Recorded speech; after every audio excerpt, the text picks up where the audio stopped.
Alright, we are going to begin this makeup with the application of orange highlight number 2 under the eyes to eradicate any of the darkness that we see here. And I'm going to take yellow highlight, special yellow highlight we call it, and apply our special yellow highlight into the very deepest recesses of those same areas to pull those areas forward, as well as here and here to pull that forward. Put a little here, the temple, here, a little right here, like so, a little here, put a little right here at the bridge of the nose, a little here and here, go down into this area here. And we may want to lift the cheekbones a bit. At the same time, knock down some of the freckles in those areas. We'll lift the cheekbones here, just like that. Nose looks very good. There might be one little depression right there that we could pull up slightly, just like that. All right, now we're going to go to our base application. And for our base application, I am going to select a color that is going to be pretty close to her actual tone, and it's a very light color, and it's called Alabaster. And this particular color, Alabaster, is our salon, better known as our society makeup. And you can see it's just a little bit darker than her. It's in the same general, has the same general feeling as her overall skin tone. And I'm going to apply this makeup by pressing my sponge like so against the surface of the makeup. I'm going to lift her head like so and apply this in outward strokes on one side of the neck like that, and then outward type strokes on the other side of the neck. We'll work up the face this way, up and out. Now, where there is lanugo hair, we pay very close attention to not interfere with that lanugo hair. We don't want to apply too much makeup to it. Lightly go through it, and since this makeup base is very close to the actual color of her skin, we're going for a natural look. We don't have to worry too much about having the lanugo hair darken. And you notice how I'm patting the highlights and allowing the highlights to remain where they are at the same time as I'm applying the actual makeup base. And when we get around to where we've already applied the highlights, we will pat the makeup base to those areas, just like that, to stabilize it and to keep the base right where we want it. You don't work too much makeup up into the hairline. You blend it off prior to its getting into the hairline. And if you've selected the right makeup base, as we have in this case, there should be no problem. And you see it takes very little of this makeup to accomplish good coverage. The makeup works. It's not like working with liquid makeup where you have to keep piling it on and adding more and more to it in order to get it to do anything. This makeup actually does what you want it to do, so you don't need very much of it. In fact, if you put your sponge over the makeup, look up for me, if you put your sponge or rub your sponge over the makeup container, you will pick up, close your eyes, entirely too much makeup base. So you want to only pat your sponge. You tell your client to only pat her sponge on the surface of the makeup base. Keep your eyes closed. Because if she rubs her sponge over the cake, she's going to pick up much too much makeup. You know, a lot of these people are used to having to do that because they've worked with other kinds of cream makeup that is just so super fatted and so filled with waxes and emollients that there is no pigment in it. And with the less pigment there is in the product, the more difficult it is for the product to facilitate any kind of coverage. All right, we're going to go over a few other areas here with a little bit more of our special yellow highlight to make sure that we eradicate any darkness under the eyes permanently. You may also, if you have great difficulty covering under the eyes, you may also find the tattoo cover number 1 a very effective means of facilitating coverage in this area very next step is to take, now I'm not going to cover all the freckles, I'm going to keep a nice natural look here. And we're going to put a little bit of our Atlas white powder under or on top of all of the highlighting. Now when we apply our powder to our puff, we have our puff like so, and we very gently sprinkle some of the powder onto the surface of the puff like that. We then take the and then you take your thumb and you actually work the powder into the puff with your thumb like so, and ask your patron to look up and very gently take and pat the Atlas white powder onto the areas that you have highlighted. All right.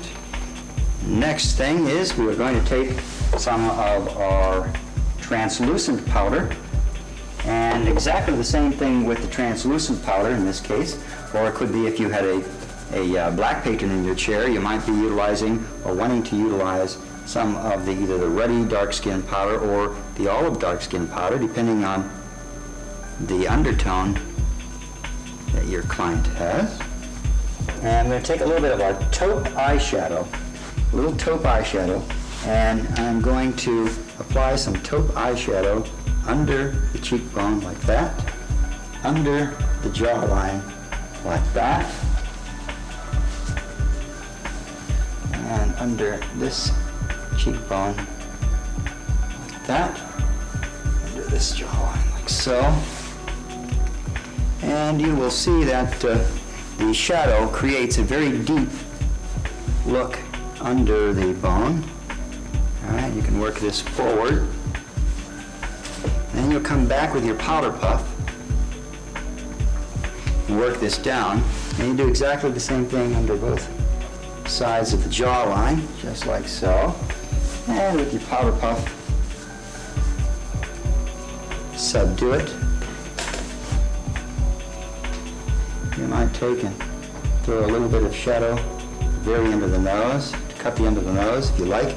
You might want to do a little shadow at the temples here and here to cut down on this area a bit. She has very good sculpting in her nose. She doesn't need anything on her nose. And at this point we're going to take a little bit of some rose cheek color, and I'm going to ask her to smile for me. That's it. And we're going to throw a little rose color to her cheeks right here. This is the apple of the cheek. When you smile, give me a big smile. See that? That's the apple. You never want to bring your cheek color in any closer than the outside of the imaginary line that runs up and down through the center of the pupil. Big smile.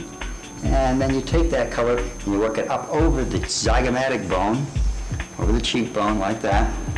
And then we'll come back and we will tone it down again with our powder puff.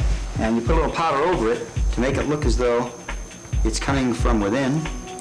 Now we're going to do one method of eye makeup that requires the use of a wet brush, and we recommend the actual Society highlighting and shading brush, and there's an eyeliner brush also. In this case I'm going to use the wedge brush. You would recommend this brush as the wedge brush to your client.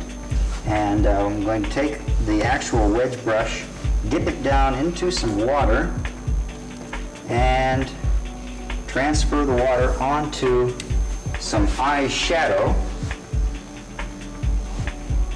And I'm going to apply the eyeshadow to the lower lash line and then the upper lash line. Now this color that I'm using is warm brown.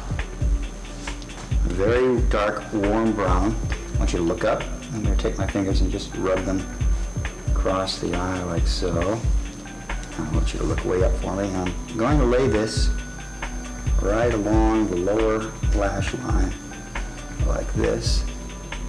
And we're going to give her a very voguey, current fashion makeup of the day. And I need you to close your eyes now. And I'm going to apply this also along the upper lash line like so, and along the depression in the eye like this. All right, now I'm going to clean all of the makeup out of the brush. And you clean all the makeup out of the brush by dipping it up and down in water, dunking it up and down in water, then taking a tissue and blending it like this. Look straight at the camera and lift your chin a little bit for us. That's it. Now look down a bit. And I'm going to take this brush and blend everything that I've done so far so that it is all muted and softly blended and following the contours that her eyes create. We're now going to take our liner brush, and that is a very fine liner brush, and we're going to put a little of the black cake eyeliner onto the brush. Look down to the left, and as she looks down to the left, we're just going to apply this liner right above the lashes like so. We utilize a very dark, very, very thin band of black immediately along the lashes, both upper and lower if you like, for a very striking look. And you work that right into and onto the actual lashes themselves, because sometimes the makeup has a tendency to get onto the lashes, and the only way that you can get the makeup off of the lashes is to actually take some eyeliner and work it right onto the actual lash itself, because you can't get sometimes a mascara wand down onto the lashes. And I'm going to take this black and I'm going to connect it now at the outer corner. Okay, now I'm going to clean the makeup out of the brush, and I'm going to go back over this and blend this so that we have, look down, a very smudged out, soft, black liner rather than a hard line or hard edge. Now you can leave that hard edge a little bit from the middle of the eyelid down into the corner, but blend it out from the middle to the outer corner.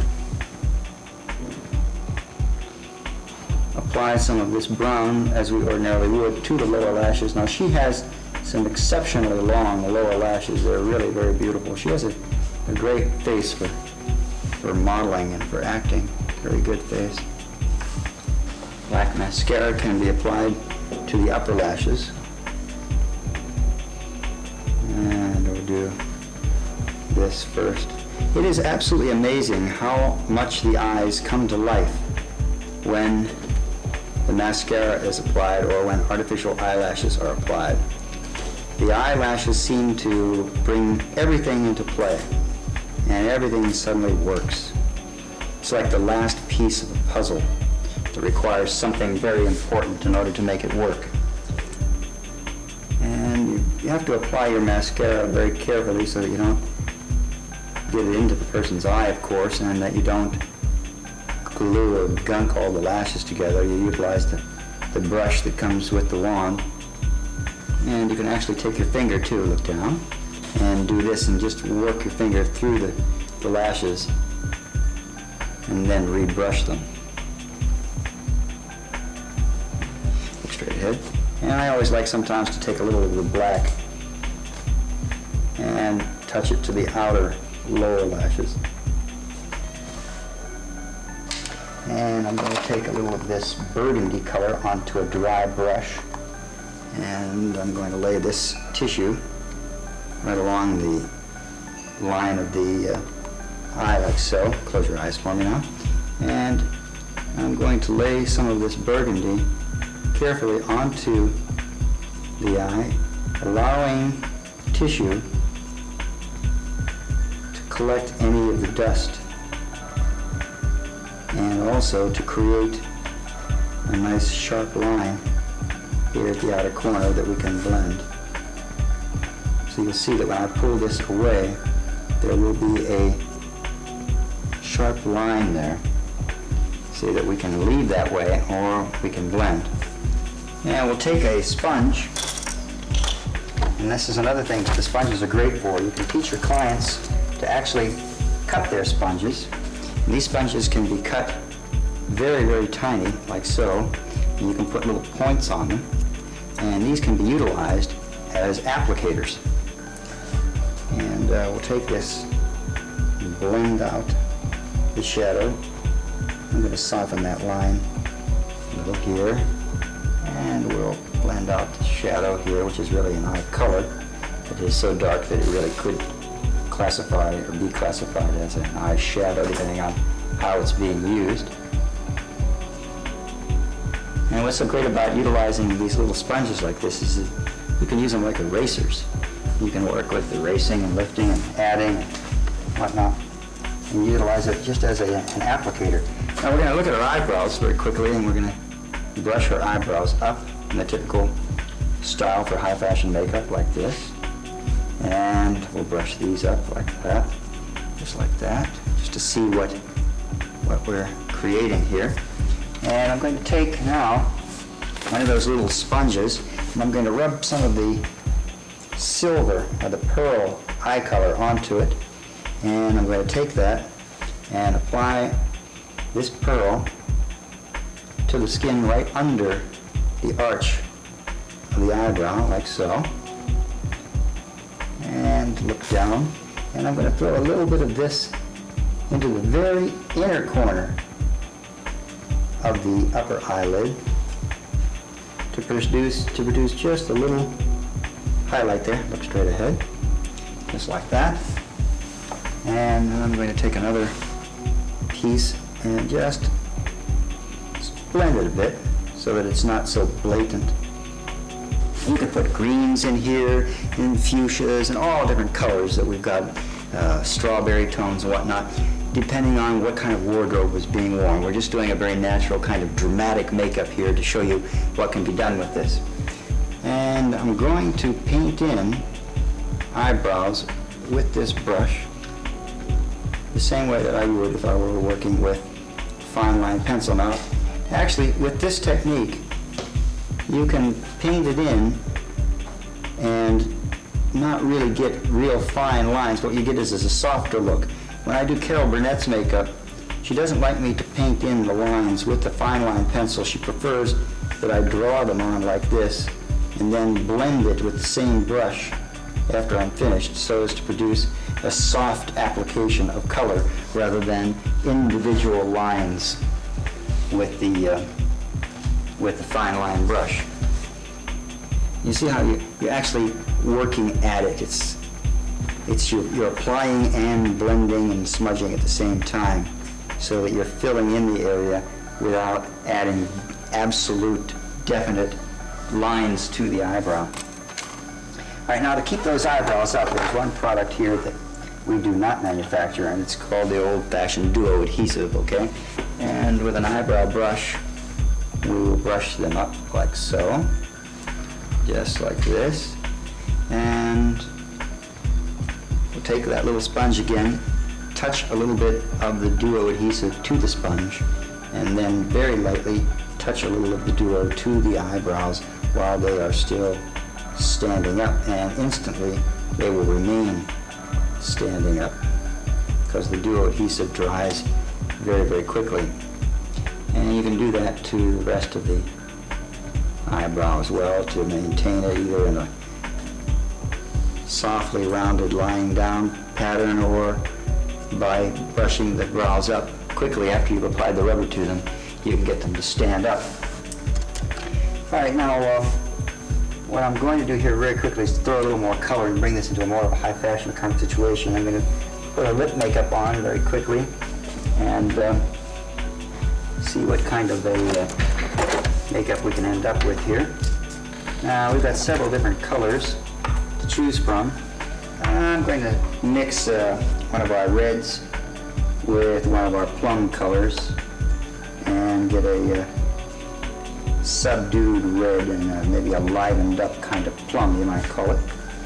Now when you're applying our lip color, you of course always recommend that they use a lip color brush and part your lips. They must always part their lips. You must always put your finger under their lower lip to balance and to keep their lower lip stable. And then with your brush, you actually do fill in the very bottom of the lip first, like so. And you can fill in a little more of the lip, open a little wider now, and you can follow along We'll go for a natural look here. All along the natural border of the lip. She's got a real nice lip line, actually.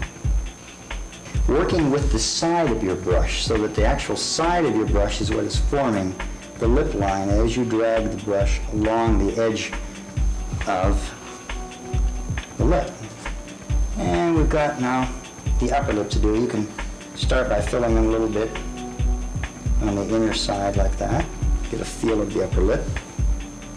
And we can do the cupid bow here, like so. You can actually come up and down all the way and then go to the outer corner, lay your brush flat, and come up to meet what you have done, just like that. Now you can, at the outer corner here, create a little bit of a smile effect by raising and not going right down into the depth of the outer corner, but by actually stopping short or going and ending a little higher than where the corner dictates. Now, as far as lip gloss is concerned, it would be put in the very center here, here, and here. I would put a gold kind of color on her, and I'd put it right in the very center there to emphasize the powderiness, and that would pull that lip out a little bit more.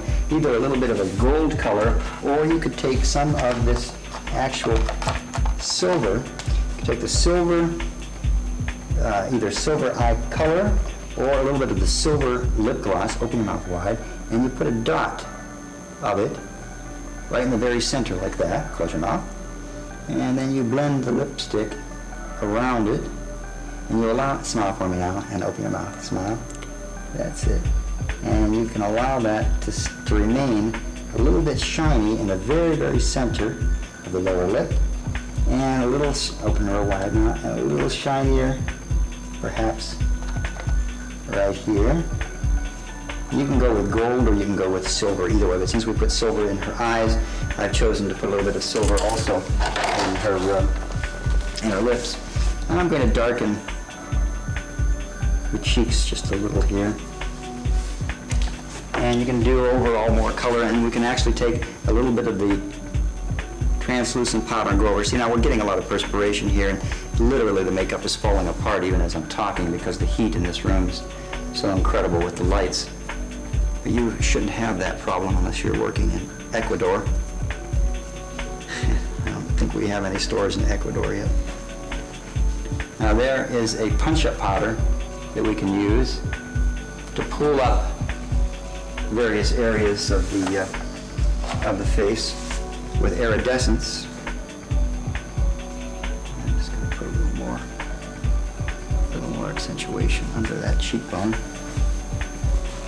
A little more accentuation under that cheekbone, like that. This, by the way, is I'm shading under the cheekbones with the warm brown eyeshadow. Actually, yeah, that is the eyeshadow. It's not an eye color. And blending it with my finger and with a sponge. She has some lanugo hair, so you got to be careful that you don't allow the shadow to build up into lanugo hair. And we can put perhaps a touch of peach eye color right over everything here, just to liven it up. And I'm going to step off camera for a second. Okay, here you see the makeup at a little closer angle. Turn your head just a little bit to your left for us. Smile for us there. Now a little to your right. Okay, and look right to the camera. And this is a very soft, very acceptable makeup that is on the fringes of being high fashion, but in a natural way.